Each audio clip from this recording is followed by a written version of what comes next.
Hey guys, what's up? No comics today, but we're going to talk about Shang-Chi or Shang-Chi. Shang-Chi. I'm butchering the crap out of Shawn that. or Yeah, Shawn. Shawn. Yes, Shawn. Yeah, I was like, hey, Shawn. So look, we're starting spoiler free. Okay, if you haven't seen it yet, that's cool. We're starting off spoiler free. We're not going to ruin anything for you. We'll give you plenty of notification when we're about to drop some spoilers. All right. So overall impression of the movie. Now we've talked. Me and Drew went and saw it together. Mhm. We didn't hold hands. We did sit next to each other though. Um, we haven't really talked about it a whole lot. We tried to save a lot for this. So we saw it maybe 3 hours ago. Yeah. Ish. Yeah. So yeah. So let's do stars. Okay. Let's start off with the general star rating out of 5 stars. Okay, we're not going to give our comic book like a skip. Skip it, Matt. Well, that's kind of only 3 rankings, I guess. Well, Yeah. so what would you give it? Would you give a skip it, Matt, or a top 10? I would give it a Matt. Okay, It's a Matt. Okay. Me, now, yeah. so let's give it a star. So, what did Okay. you rate Endgame and Infinity War? So Just to give people the context. I hold Infinity War higher than Endgame. I love Infinity War. Infinity War is honestly. So what do you or 9? How many stars would you give those? So like Or 4 out of 5 stars. Yeah. Infinity War, I would probably give that 5 stars. Okay. Infinity War. Gotcha. Endgame, closer to 4. Okay. To me, this is about a 2. Okay. Yeah. Wow, 2. It's 2. I mean, out of 5, it's 2, 2.5. You know, it's not bad. It's good. It's all right. Yeah. So I would give it like 3.5. I give it 3.5. Now I'll kind of start with why. Okay. Mm-hmm. And my theory as to why. So don't get me wrong, it's a great movie. We saw it in a theater. Yeah. It was so good to go to a movie again. These places like called movie theaters. Yeah, it's weird. There's these chairs you can recline in and stuff, and they got really loud speakers. Yeah, it was so good to just see that Marvel logo across the screen again. Like that made me so happy to see that. So it probably would have resonated more with me if I was more connected to the character. I don't know Shang-Chi. I've barely read any of his comics. I don't have a connection to the character. There's not that childhood emotion attached to it. If I was attached to him more, I probably would have given it a higher rating, really. So for me, that's kind of why I think it's lacking that, like when Captain America first comes out of the tube and he's all jacked and we start to see him do Captain America type stuff.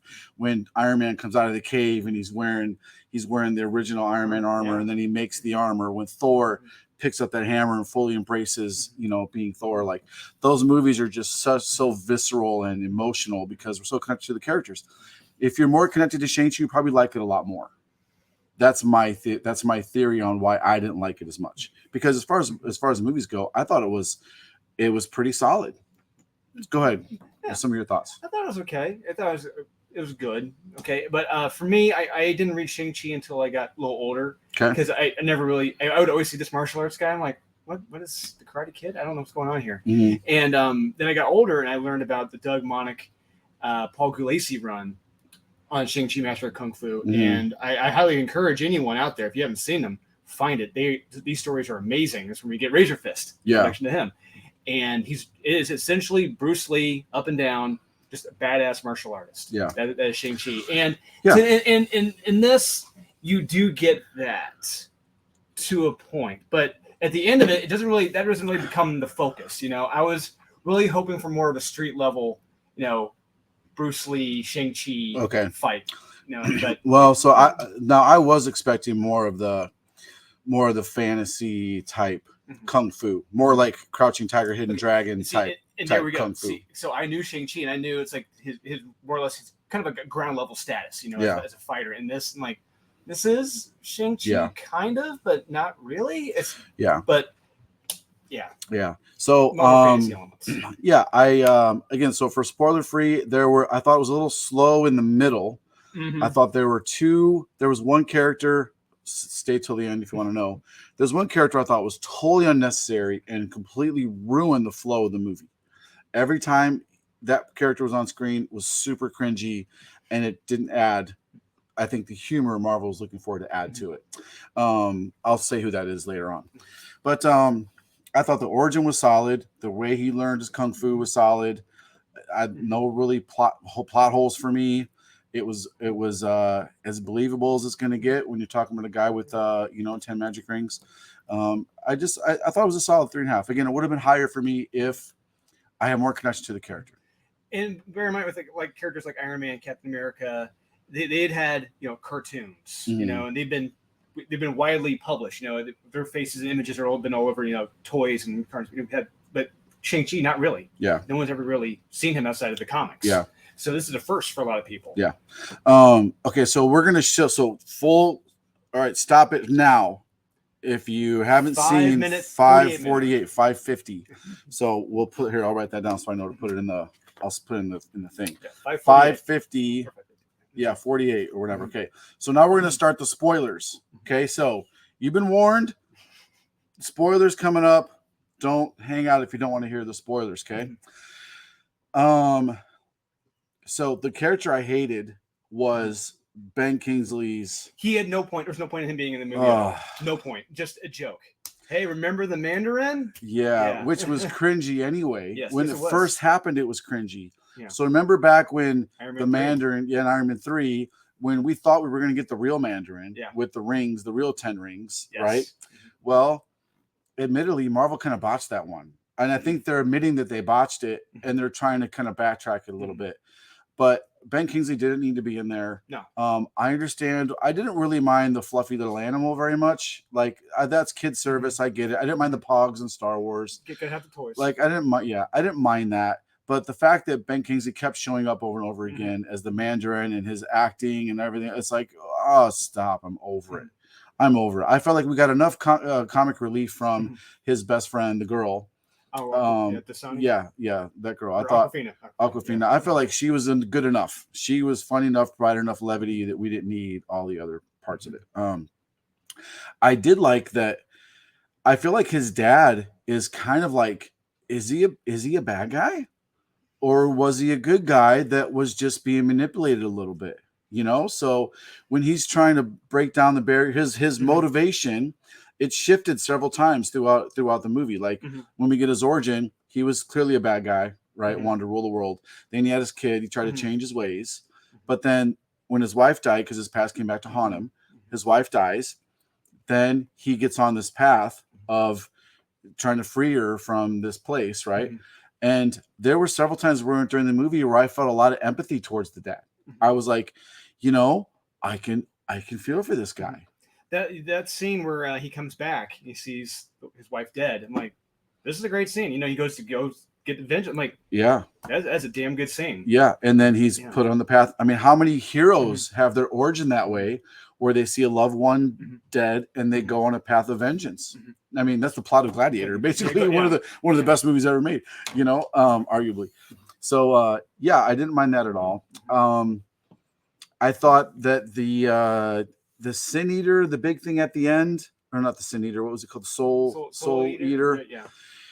I didn't mind that either. Like, there were some things I thought I was not going to enjoy, like the dragon fighting the big giant guy. No, visually, the dragon, it looked pretty damn good. Yeah. It looked really damn good. It surprised me. Yeah. Like flawless integration of CGI and real life. Literally flawless integration. Yeah. I could have thought that dragon would have came off the screen. Yeah, it's crazy because I thought the dragon looked more realistic as compared to like earlier in the movie, some of the fight scenes on the bus. I'm like, some of the people look kind of rubbery, whereas the dragon this is real. Holy crap. So I'll comment on the martial arts. So I liked the martial arts. I understand what you're saying. It should have been a lot more like. Yeah, we brought up like Daredevil. I love the Daredevil. Where it's like that was when you get punched in the face. Yes, it hurts. Yes, and you're gonna bleed. Yes, and it stuns you. Yeah, if someone gets punched, they're not staying down. They're gonna get right back up and try to punch you again. Yeah, I never really liked that about some of the old school. But then again, I felt like the martial arts was, like I said, was kind of the Crouching Tiger, Hidden Dragon, maybe a throwback to the Bruce Lee type movies when he's fighting 50 guys at once and he hits one guy and he falls down and then all of a sudden he gets back up again a scene later. they explain why his hands didn't break from all the punching, because verisimilitude, right? Yeah. If you punch somebody in the jaw, you ever hit anybody in the head, it hurts. It hurts. People think it doesn't hurt. Imagine putting a solid object stationary and hitting it as hard as you can. It freaking hurts. You could break your wrist if you don't do it right. Anyway. And you see him as he gets older, and he's punching the logs. When he's punching the logs, that's how he hardens up. So I like that part, how he was shown being hardened up, how he became like all of a sudden he's a ninja, because in the movie all of a sudden he's a ninja, and you're like, huh? And I didn't mind the storytelling. It was kind of like not linear, but linear. Like we had a lot of flashback scenes that told the story, which were really flawless. They integrated. It didn't break the flow. It was at the very appropriate times. We get to see the motivations behind things before they happen or just after they happen, so you understand it better. Didn't mind that at all. I thought the storytelling was fantastic. Writing was great. The dialogue didn't get clunky for me at all. I thought it was really good too. Some of the jokes didn't really land for me as much as they think they want. Like some of the Hotel California jokes, I'm like, oh yeah, it's not really working for me. They could have picked a different song. Yes, something that would have been a little more funny. Yeah. I love the Eagles, but it just didn't work. Yeah, you're definitely in the Marvel universe. Yeah. The one thing I wish they would have addressed, which one of the Shang-Chi guys, which one of them disappeared and came back 5 years later? Because apparently Shang-Chi and his sister and his best friend and his dad, they were all there the whole time. None of them blipped. Mm-hmm. None of them disappeared and came back, I guess. Like none of them? Really? That's pretty good odds that your whole family makes it. Hawkeye get the short end of the stick on that one. His whole family disappeared, 1 out of 4. So yeah, it was, I wish that would have been addressed a little better. But yeah, overall, I give it a 3.5. They almost didn't even talk about it. Yeah, all they said was we live in a world where half the population will disappear. Yeah. And they're like, oh yeah, we do live in that world. And then there's a part at the end. I do like the end credit scene. I thought it was the first one. Okay. I like the first one when I think it's Bruce tells him, welcome to the circus. Your life's, it's almost like he's talking to the actor. Like that's advice. It was so cool. You could totally see that being like Mark Ruffalo talking to the actor. I totally forgot his name already. Simu Liu. Yeah, that guy.